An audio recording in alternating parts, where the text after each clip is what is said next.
Hadirin jemaah sholat yang Allah Subhanahu wa taala. Berikutnya kami sampaikan agenda kegiatan kerja Islam pekan ini. Agenda pertama Sabtu tanggal 6 September 2025 pukul 19.30 pada Isya, taklim dan silaturahim forum pemuda Muslim Kalender bertempat di Musola Al-Mukminin RT 14 RW 1 bersama Ustaz Reza. Terbuka untuk remaja umum. Agenda berikutnya Ahad tanggal 7 September 2025 jemaah dapat mengikuti kajian akhir pekan untuk Ahad subuh pemateri Ustaz Dinas Irfan Muharram MPD dengan tema menjaga lisan kunci keselamatan. Sedangkan untuk Ahad maghrib pemateri Ustaz Abdul Muyasyir LC MPD yang akan menyampaikan materi fikih keluarga. Selanjutnya kepada para jamaah yang ingin belajar Al-Quran dan memperbarui bacaannya, kami menyediakan bimbing baik untuk dasar maupun lanjutan. Jamaah selanjutnya dirahmati Allah Subhanahu wa taala, itulah maklumat pada hari ini. Kritik dan saran maupun informasi dapat disampaikan melalui nomor WhatsApp 0815 1446 3731 serta tarian Masjid Jami Al-Mandiri. Demikian yang dapat kami sampaikan. Terima kasih atas perhatiannya. Mohon maaf atas segala kesalahan. Semoga Allah Subhanahu wa taala senantiasa melindungi kita semua. Amin ya rabbal alamin. Akhirul kalam, wabillahi taufiq wal hidayah. Wassalamualaikum warahmatullahi wabarakatuh.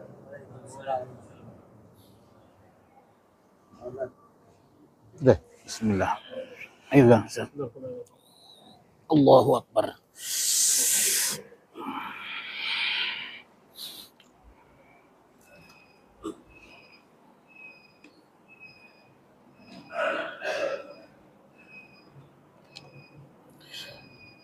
Assalamualaikum warahmatullahi wabarakatuh.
Innal hamdalillah nahmaduhu wa nasta'inuhu wa nastaghfiruh wa na'udzu billahi min shururi anfusina wa sayyiati a'malina. May yahdihillahu fala mudilla lahu wa may yudlil fala hadiya lahu. Asyhadu an la ilaha illallah wahdahu la syarika lah wa asyhadu anna Muhammadan abduhu wa rasuluhu la nabiyya ba'dah. Allahumma salli ala Muhammad wa ala ali Muhammad amma ba'd. Fa ya ibadallah usikum wa iyaya bitaqwallah wa ta'atihi la'allakum tuflihun. Qala Allah Subhanahu wa ta'ala fil Qur'anil Karim, a'udzu billahi minasyaitonir rajim. Wa'fu anhum wastaghfir lahum wa syawirhum fil amr. Wa idza 'azamta fatawakkal 'ala Allah. Innallaha yuhibbul mutawakkilin. Masyarakat muslimin jamaah Jumat yang dimuliakan Allah Subhanahu wa taala. Mari kita bersyukur kepada Allah atas segala limpahan rahmat, nikmat dan karunia-Nya kepada kita. Salawat serta salam kepada junjungan Nabi kita Muhammad sallallahu alaihi wasallam, keluarga, para sahabat, tabi'in, dan kepada kita. Semoga kita sampai kita kembali kepada Allah Subhanahu wa taala masih menjadi umatnya Rasulullah sallallahu alaihi wasallam. Hadirin, mari kita bertakwa kepada Allah Subhanahu wa taala. Rasulullah menyampaikan, ittaqullah haitsuma kuntum. Bertakwalah kalian kepada Allah dimanapun kalian berada. Semoga kita menjadi hamba-hamba Allah yang muttaqin, yang apabila kita kembali kepada Allah Subhanahu wa taala dengan takwa ini kita diselamatkan oleh Allah Subhanahu wa taala di dunia wal akhirah. Masyarakat muslimin rahimakumullah. Sekarang ini umat Islam memperingati atau mengambil ibrah atau hikmah dari diutusnya seorang hamba Allah yang namanya Muhammad menjadi Rasulullah sallallahu alaihi wasallam. Tentunya kita bersyukur kepada Allah yang tidak terhingga Allah memberikan atau mengutus kepada kita seorang Rasul yang sehingga sekecil apapun urusan kita hari ini tidak terlepas dari teladannya Rasulullah sallallahu alaihi wasallam. Karena itu masyarakat muslimin rahimakumullah,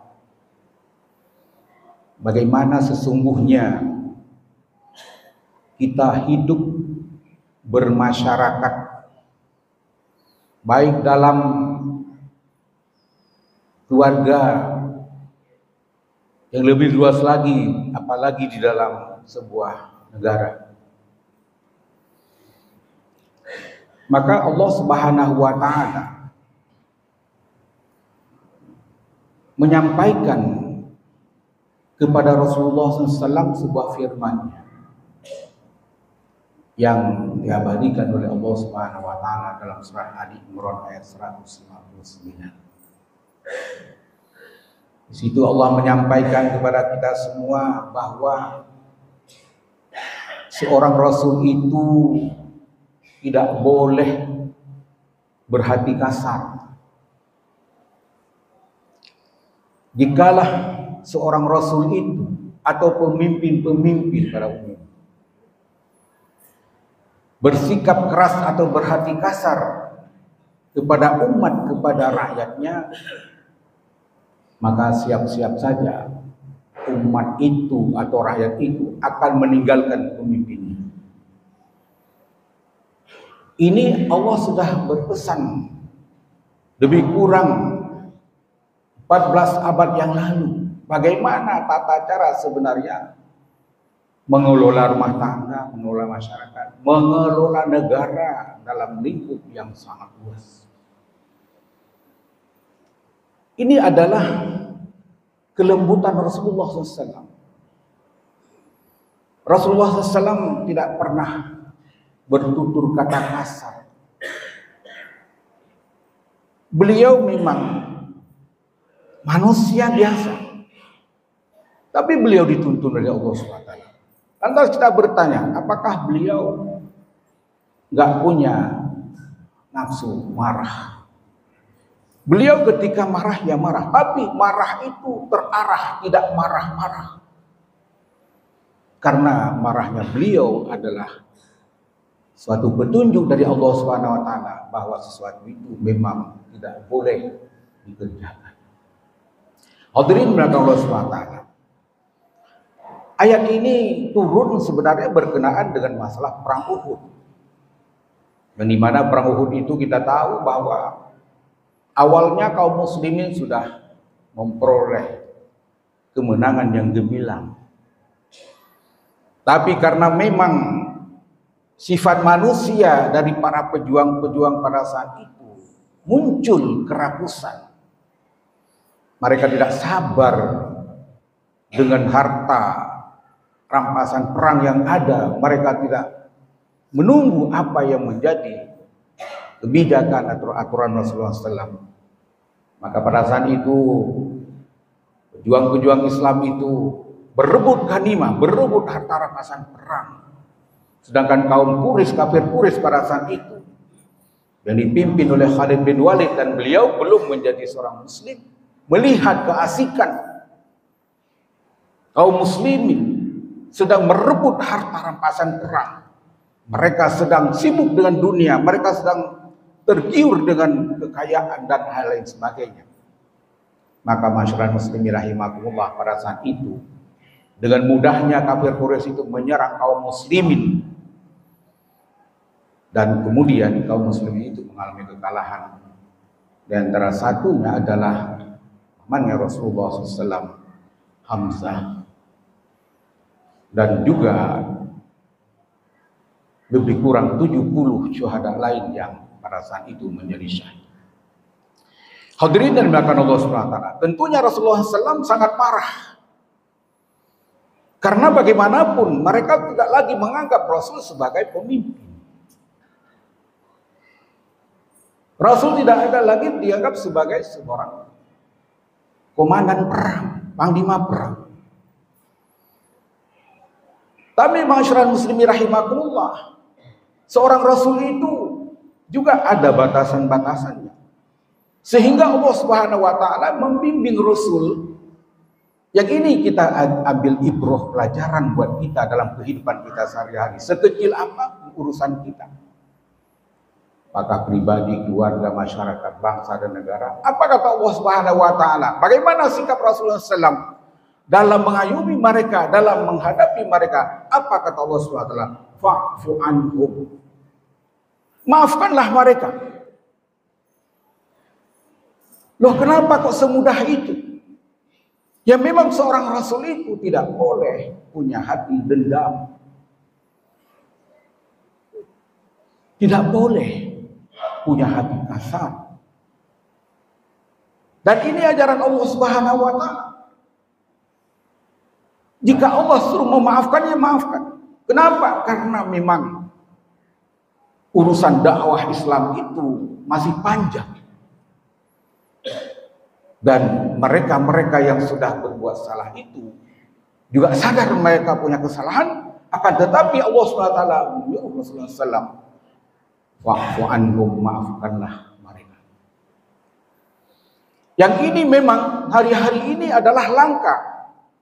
Tapi seorang muslim yang sejati, dia harus mempunyai qalbin salim, hati yang selamat. Selamatnya hati karena hati itu tidak punya rasa dendam, rasa dengki, rasa iri, dan juga egoisme. sombong, dan lain sebagainya.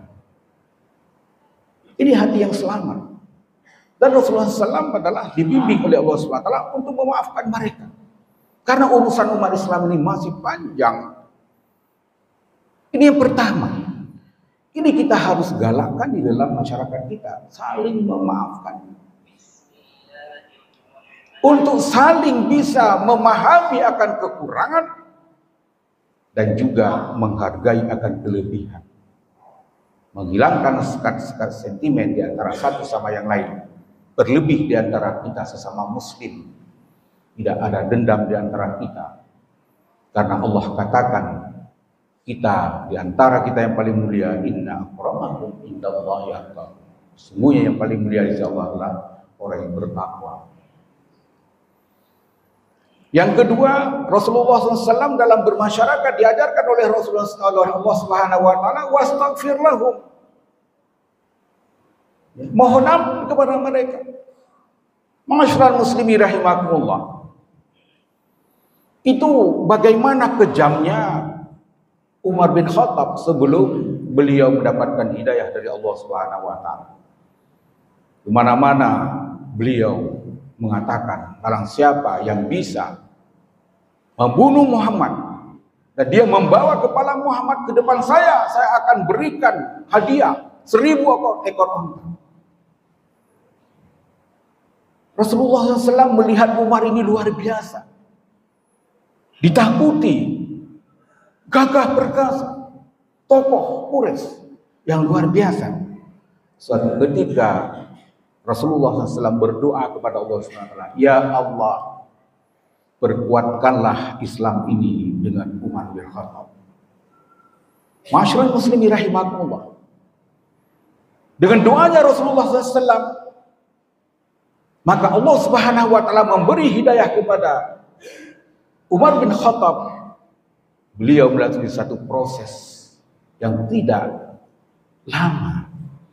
Hanya dengan mendengar adiknya membaca Al-Quran surat Toha ayat 1-20. Kemudian dia mengancam adiknya akan membunuh adiknya. Apa yang kau baca? Apakah engkau telah mengikuti Muhammad? Benar. Ditendang, dianiaya dan lain sebagainya. Diancam. Adiknya Umar tetap tidak bergeming. Dia tetap berpegang teguh kepada dari agama Allah. Berkeyakinan bahwa Islamlah yang paling benar. Inna dina indallahi Islam. Maka ketika itu melihat keteguhan adiknya, kemudian pedang yang di tangan itu jatuh, kemudian beliau lari menemui Rasulullah SAW. Ya Muhammad, mulai hari ini aku akan mengikuti ajaranmu. Asyhadu an la ilaha illallah wa asyhadu anna Muhammadar Rasulullah. Ma'asyiral muslimin rahimakumullah. Inilah sikap akhlak yang luar biasa. Seandainya Umar datang tanpa bawa pedang di hadapan Rasulullah SAW, tidak ada pembelaan diri Rasulullah dengan enak.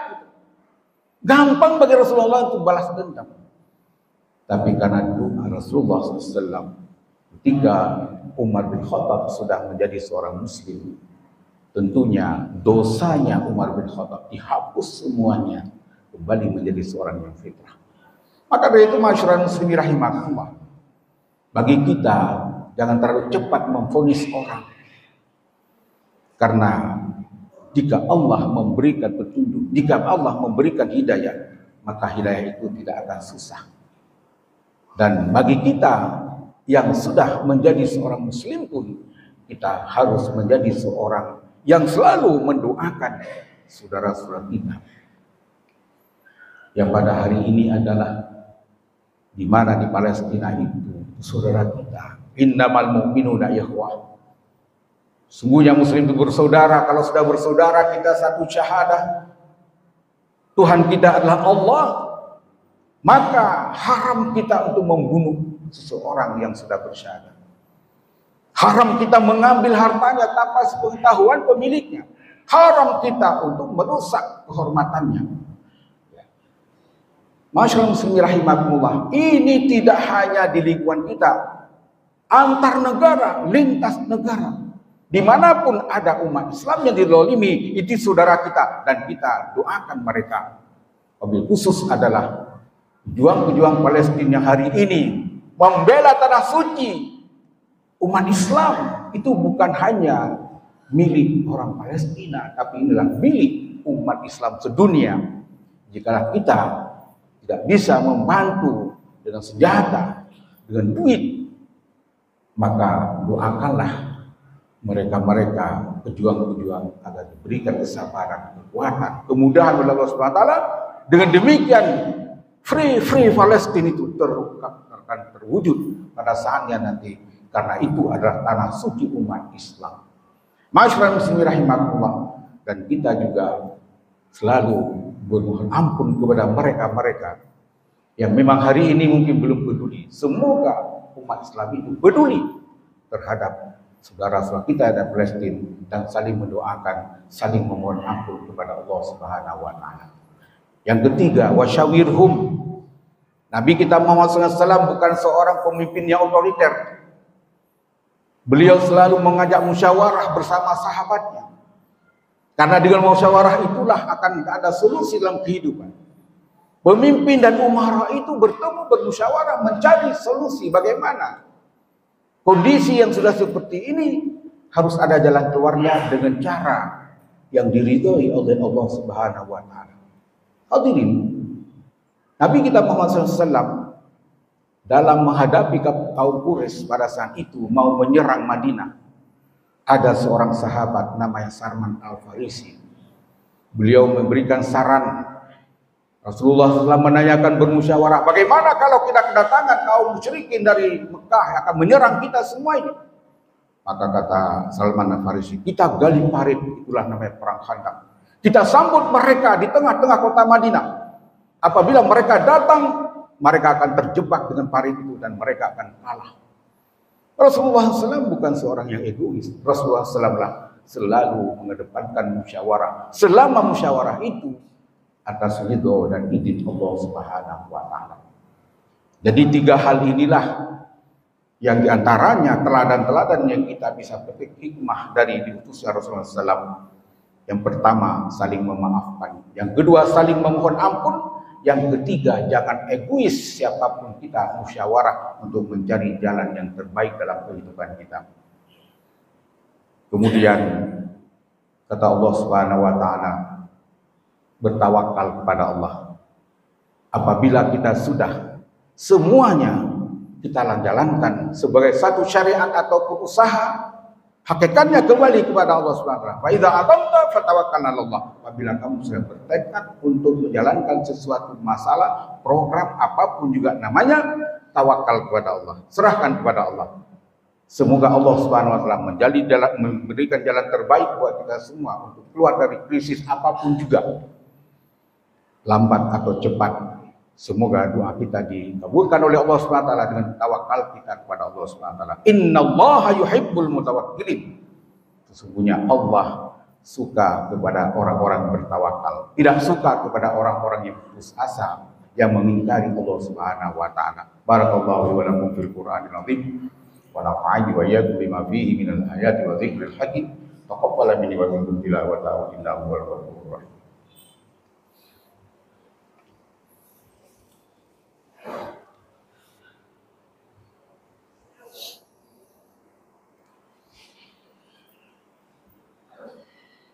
Alhamdulillah alladzi ja'ala lakumul arda firasyan was samaa'a binaa'a wa anzala minas samaa'i maa'an fa akhraja bihi minas samarati rizqan lakum fala taj'alu lillahi andada wa antum ta'lamun.